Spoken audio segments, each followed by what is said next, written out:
Bruce Do Burnett. we need to spell our names as well? I don't think so. I think that we've got those printed somewhere. So. Okay, somewhere. Bruce Vaughn, Chief Creative Executive, Walt Disney Imagineering.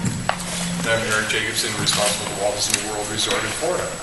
Roger Gould, the creative director of Pixar's Theme Parks Group. Kathy Mango, executive producer at Cars Land. Bob Weiss, Executive Vice President, Creative Imagineering, assigned to the Disney's California Adventure. Kevin Rafferty, I'm a writer and director of Imagineering, and I'm currently on Cars Land. Liz Casano, I'm executive producer at Theme Parks at Pixar. Great. Now you know the players. Let's get with the questions. Yes. Yeah, I don't remember who mentioned it. I'm Stephen A. from Mouse Planet. Someone was talking about you try to get a minimum number of mechanisms and motions to try to convey emotion. Yeah. How do you do that? That was me. In that case, when we're translating the characters from the Pixar animated film into our dimensional world, as I said, in the computer-generated world, you can do a lot more than you can do in the world that is actually constrained by physics and all sorts of packaging of electronics, batteries, motors, stuff like that. So in that case, we work very closely with the animators and with John Lasseter, Roger, and Liz, and others to decide what are the key features that you're going to want.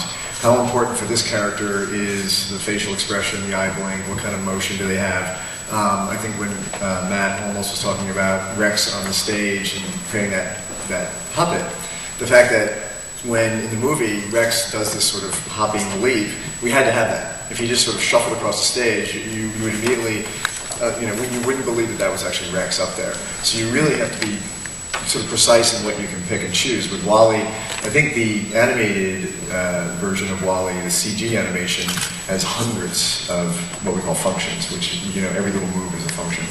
And we could package physically about 19 into the robot that's been down in our expo area. And so we had to sit with those animators, and we do CG, computer-generated mock-ups of this, and see what we can do and figure it out. Yeah, that was actually the very first thing we did, is we took the full articulated WALL-E figure from the movie, and we just told an animator, okay, only use these few controls, right. And let's make sure we can get expressiveness. So we tweaked, which are the most important controls? With WALL-E, his arms are telescoping, his neck is, his He goes body. and packages inside himself. And he does this little thing, which is so important in the movie, the holding hands thing, and so that's something we had to do. Yeah, we drive our engineers crazy with these things, because you need that. But yeah, and if we can't do that, then we would rather not deliver the character.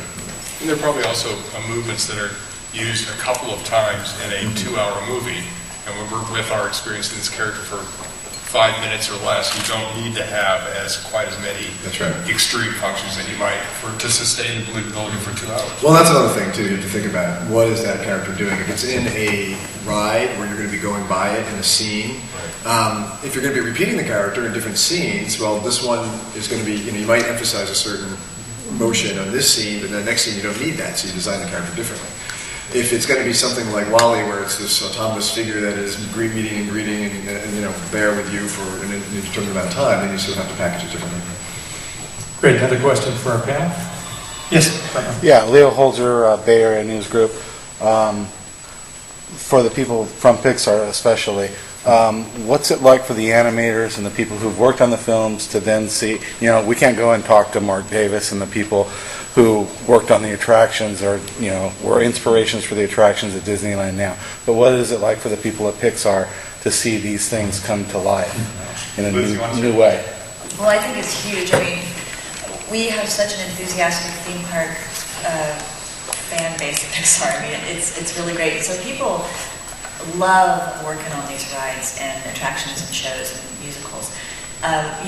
One of the biggest part of my job probably is to go and find the different art directors and people, crew members that worked on the original films, who are mostly still at Pixar. We're so blessed to have so many people that have been there for years. And just their dedication to the art and the characters. And our biggest thing is just to bring, these characters are living, being things to us. And so it's just very important to us to bring them as much to life as possible. So it's very exciting for everyone to be involved. Does that sort of answer? Yeah. I mean, I think there's a huge mutual admiration society between Pixar and Imagineering. You know, Imagineering, oh, we love Pixar. No, we love the parks. You know, we had a tour that was fantastic where we had the art directors from all the different Pixar films come down and meet with the art directors from Imagineering and do a behind-the-scenes tour at Disneyland. And we were all just, you know, myself included, backstage at Pirates. I can't believe. I mean, yeah. So I think we sort of served a mutual wish fulfillment. The happiest day at Pixar was the day that everyone got their silver pass. Yeah. Oh, yeah, yes. We absolutely use them. It's great. Yes. They are real fans. The food is better. The food is better at Pixar. You know, for me as an Imagineer, we were all fans of Pixar and the animators and the work that they did, and now we're all friends, which is a wonderful thing. We work very closely together, and it's fantastic. Yeah, the day of the merger, you know, that was a pretty shocking, you know, new idea for us up at Pixar. Oh, we're going to be part of Disney now. But Liz and I were like, yes, good. We've been working with Imagineering, We've been working with these and we guys had to for be years. sort of polite. Well, we're two different companies. We're one company. Okay, good. But you're still polite. Any other question? Yes, I'm Michael Crawford from Progress City. I was wondering, for those of you, you mentioned a lot of attractions in the presentation, but there are also some Pixar attractions coming to Paris. And I wonder if you could just talk about those briefly, those Pixarians who may know about that. We've announced nothing for Paris. Oh. It's time. We do have the little Remy figure over there in the restaurant. Yes, on the side.